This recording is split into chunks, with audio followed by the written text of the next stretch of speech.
Hey everybody, Marcos Villegas here in Los Angeles, being joined with Gervonta Tank Davis, who's main eventing this Showtime card this Saturday at the Dignity Health Sports Park, going up against Hugo Ruiz. We all know that Abner Mares was the original opponent. He suffered a detached retina. He's going through some hard times right now with the injury. We're not sure what's going to happen with him. What do you make about what happened to him and really that condition that he is right now and what he's going through?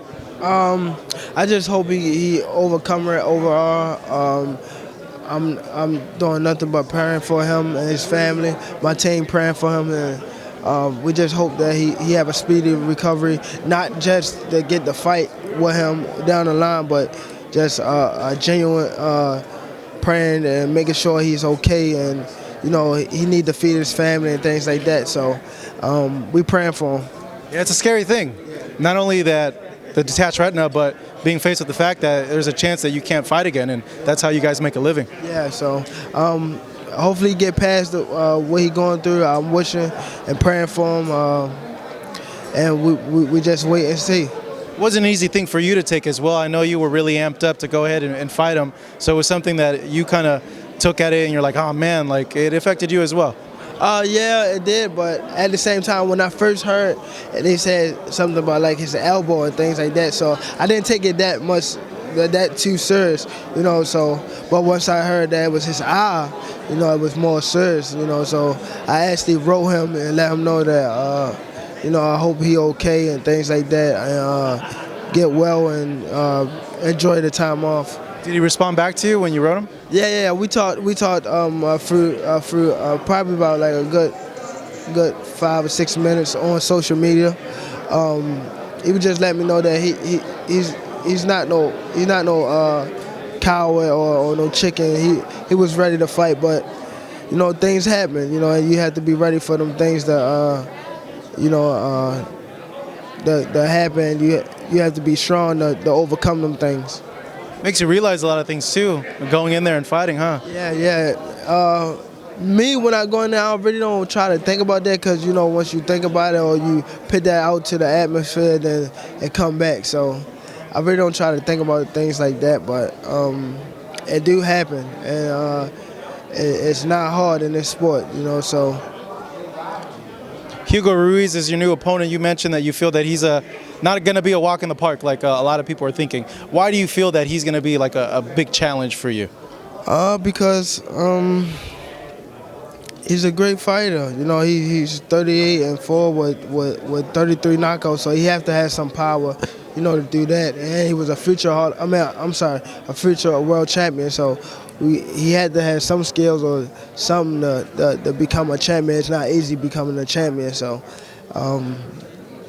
hopefully come in ready Saturday night, and Saturday night I will be ready, and we give the fans what they want to see. So I saw him work out for the first time yesterday, and I was extremely surprised because I didn't know he was that fast and that powerful. I know he's coming up in weight, and that's been the criticism from fans about the opponent. But have you seen a lot from him, and did you know he was that fast and that powerful? I seen a little clip of him on the pads at the media. It's surprising. It took me off guard. I wasn't expecting that from him. I knew he was fast and powerful like that because I watched a little for his clip, so I knew what he brings to the table. So I knew what I had in front of me from the jump. So I think a lot of people sleeping on him because they don't know of him, but he's a good opponent.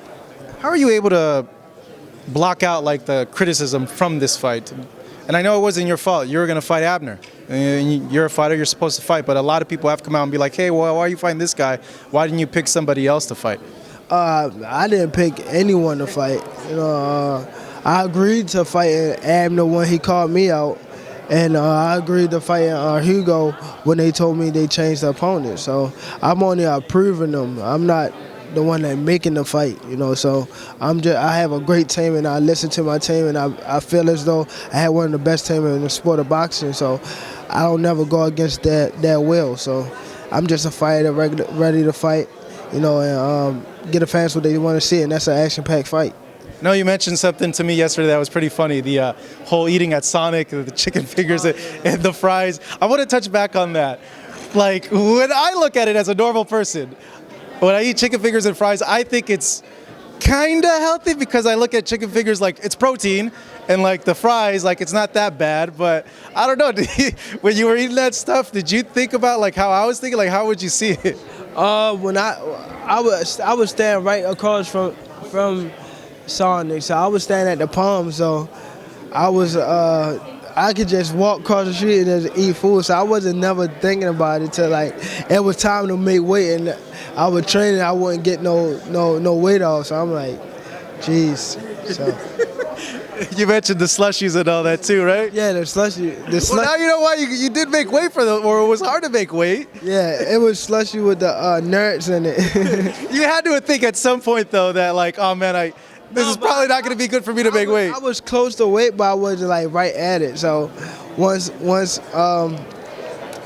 I didn't make weight, I knew like, damn, I messed up. That's the off-season diet, Tank. That's the off-season. Well, thank you so much, man. It's good chatting with you. Good seeing you. Mr. Tank Davis fighting this weekend on Showtime. He's the main event, Dignity Health Sports Park.